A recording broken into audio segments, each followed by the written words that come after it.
Самарочканын концертин көрүп, концерттин отрывогун көрүп, азыр чатта дегенден жан дүйнөм титиреп, чыйрыгып, көзүмөн жаш агып кетти.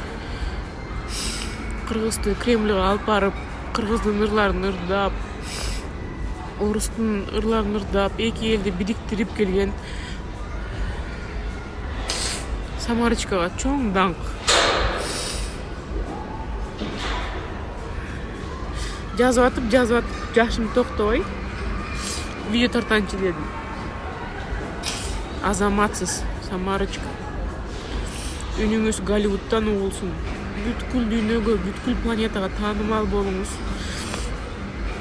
Кыргыз эми Москваны гана баспай, Голливудту дагы бассын. Кеттик.